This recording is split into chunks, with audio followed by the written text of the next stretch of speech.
last time we left off by just creating a program. Now we're going to expand on our program. So last time I explained a little bit of how to run a program by hitting play. I've also showed you guys how to make a new class. But this time we're going to be learning the print statement and all the wonderful things that prints are. So the first one we did is we did Println. And Println, it stands for print line. So after we print out, it's going to give us an enter and go to the next line. That's great, but what happens if I ended up writing another line down here at the bottom? And I just ran out of room. Let's say I just did another one. When I run this particular program here, I have everything I wrote on a different line. But what happens if I needed to put something in between? Well, there's a couple ways we could do this. First, we could put name right here on the top. However, we have a couple different print statements we could use. For example, if we just use print instead of println, and we need to do it on this one, not the other one, println,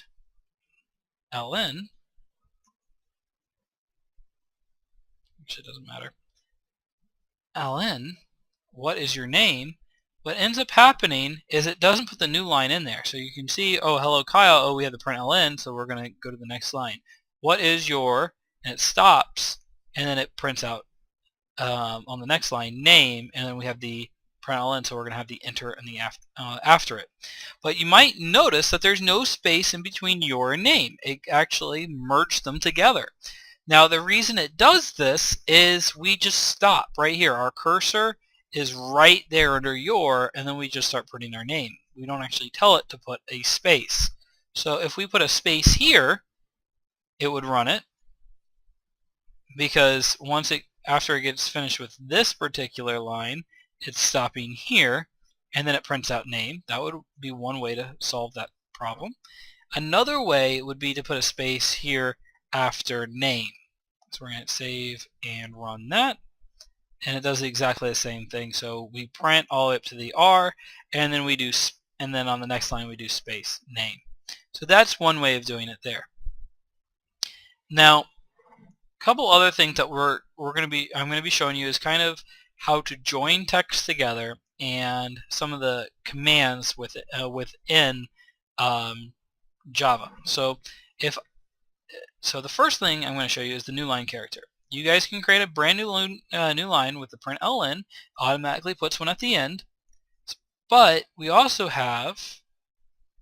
also do this, and it's completely empty. So all it's going to do is going to give us a new line. So let's go create another line so we can see it. Second paragraph. Save that and run it. And you can see that we have a enter after the name, then we have a println here, so that goes to the next line, and then we type our second paragraph in. Now we could also put in what we call a Newline Character, which is \n, so it's going to be a new line. So what's going to happen here is we're going to have a new line for the character, then we're going to print out a new line character, so it's going to the next one, and it's going to give us another one where we're going to start our writing because we have the println here. So if we run this, you can see that we kind of double spaced everything, or triple spaced that. So that's one of them. We can also look at, we can also put these in here as well. So if we ended up doing what, and we do \n right in the middle of this, it should give us a what is, a what, and then it hits enter, and then you have is your name, and then you have everything else we've done. So we have our new line character here, which is very, very important. Now another thing that we could do is the tab. So I'm going to erase this, and I'm going to put a tab right there, and it's \t, And that one's very important as well, because when you do this, it tabs it over. So this way, if I ended up wanting to, I'm going to put a Newline character here, and I can do a new line and a tab, we can run this, and you can see how they evenly line up, which helps us out. Another few things that we could do is we could create parentheses. We can't, or not parentheses, but quotation marks. We already use quotation marks to signify this is what we need, what is inside of our string or our text that we want to be displayed. But how do we display a quotation mark? Because the computer will read it, oh, that's the beginning or the ending of a quotation.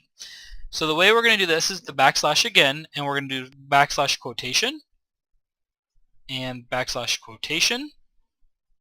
And now when I run this, you should see the quotation. But on the same logic, how do we get a backslash to go? Well, it's pretty simple. We do backslash backslash. Backslash backslash is one backslash, because we're saying backslash, use the command backslash, and that's the way that works. So the things that we've learned this time so far is we've done system.out.println, and this right here prints out a line and presses enter at the end. The next thing that we learned is system.out.print just prints out the line and leaves the so that we can print on the same line. I'll make this a little bigger. Just double click here. We've also learned the backslash n in text. It gives us a new line.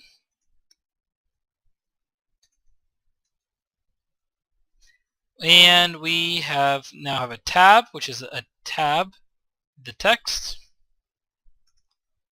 Then we have backslash quotation. That one just prints that. And then we have backslash backslash, which prints backslash. And something that you probably just saw me use are comments. And that's this is where I want to kind of end off for today. But what the comments are doesn't affect the code. So if you noticed here, I have these two slashes, and whatever I type after this line doesn't count. The computer completely ignores it. And this is for documentation, so I can go back and I can say, hey, I know what I was trying to do. I was trying to do this. Comments should always be the purpose of the code, or what you're trying to accomplish. Do not describe your code, just describe what your code does. And that's a big challenge for beginner programmers, because you're like, oh, well, the purpose here is is to print out hello Kyle, and this one here is to print out this. So you could comment that and say, hey, this code does this. Well, we're going to assume that the person reading your code knows how to program. So the purpose of this code was to show how to use the print and println and the backslash commands like Newline, tab, and everything. That's the purpose. It is not what the program does. Okay?